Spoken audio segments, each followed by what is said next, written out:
Hi, this is Richard Campbell from DotNetRocks. I'm here at Build in Anaheim, California, hanging out on the patio at the Hilton, and I found Miguel Carrasco. Hi, Miguel. Hi, how are you today? Oh, things are good, man. How's Imaginet? Oh, things are awesome at Imaginet right now. You guys are always working on some great stuff. So you saw the keynote today. What'd you think? Oh, I thought it was phenomenal. I gotta say, I was very impressed and very much blown away from everything that they showed today. It was, I had some expectations for today, but I think that some of the stuff that came up today, including the importance of user experience for me, which I think is a big differentiator that Microsoft needs to take on, was very impressive to see today. And you're a UX guy, so you've certainly got an opinion about this whole Silverlight versus WPF versus HTML5. Where do you fall in that equation, and what do you think came out of today? Well, to me, I know there's a lot of people out there saying, you know, where was all the talk about Silverlight and WPF, and the way that I saw it was, to be honest, is that Silverlight and WPF and XAML really has won the battle.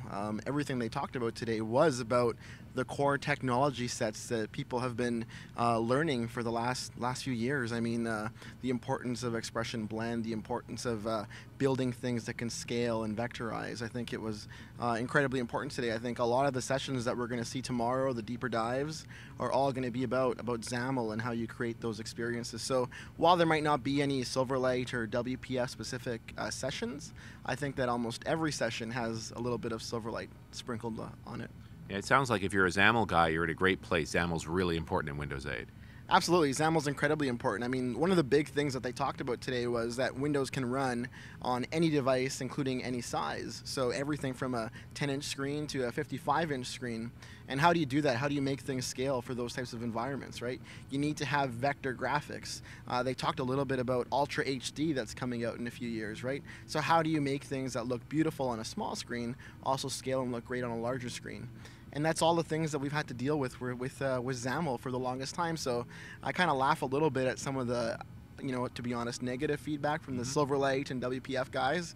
I call it how it is, and I got to say, well, you know what? You guys are more valuable than ever now. So I really have no idea what you're complaining about. So now I don't get the sense that HTML5 got left out of this. I was shocked to see the preview of version 5 of Expression Blend doing HTML5 as well as it does XAML. Yeah, that was one of those things that, you know, we couldn't really talk about. Obviously, as you know, I'm a Microsoft MVP.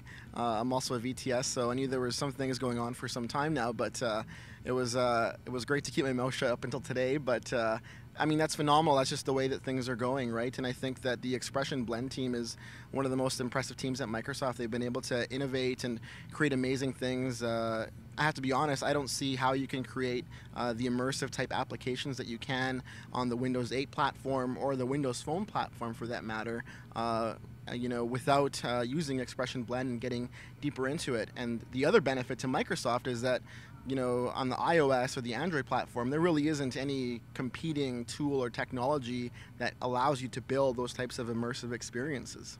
That's an interesting thought. I wonder if I can build something in a Blend in XAML and then switch it to HTML5 to run it cross-platform.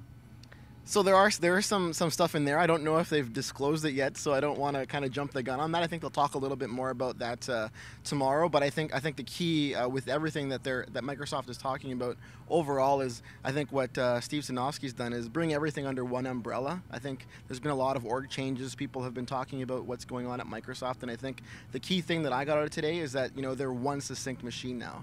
I think they've gotten a lot of flack over the years for having distinct divisions working on different elements. I think you know, merging the CLR teams together, merging the people that, you know, build the XAML editing tools within Visual Studio. I don't know if you know that or not, but the people that build those tools for Visual Studio are now the same people that build the Blend tooling, right?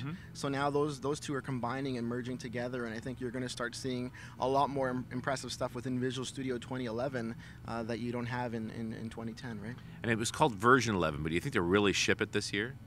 I'm not sure if they'll ship it this year, but I know that they'll have to ship it before Windows 8 goes out, so it sounds like they're right on track. I think the core thing that we got out today is that Microsoft's done with releasing things, you know, on a schedule. I think they're all about quality now. That was one of the biggest things they did in Windows 7, and it worked very well for them, and I think they've learned their lesson. I mean, sure, they've made mistakes along the way, but I think Steve and crew there have figured it out, and I think good things are on the way. And it does sound like there's a home for all of the components we're currently using in the new version of Windows 8, whether to WPF or Silverlight controls. Everything's got a good place to go. Absolutely, I think that's one of the great things with Microsoft, right? They always look after people, and they've always looked after the developers and investments businesses have made. You know, as an example, we use a lot of Telerik controls. All of those controls will work on Windows 8. You know, out of the box, they'll just move over. They did a lot of demos today on how that all works, and how just changing a few lines of code, you can even have an app that wasn't even meant for Metro work on Metro. I think it was one line of code, and they had a Windows Phone app running on the Metro interface. So while I think Telerik, you know, they're doing a lot of things with Kendo UI for HTML5, they have a lot of room now to grow and even create new, really interesting controls that are specific to Metro. I think that all the existing controls that you've already developed and invested in will work on Windows 8, and I think that's beautiful. That's awesome. Miguel, thanks very much for talking to us. Oh, thanks a lot. It's always a pleasure to talk to you.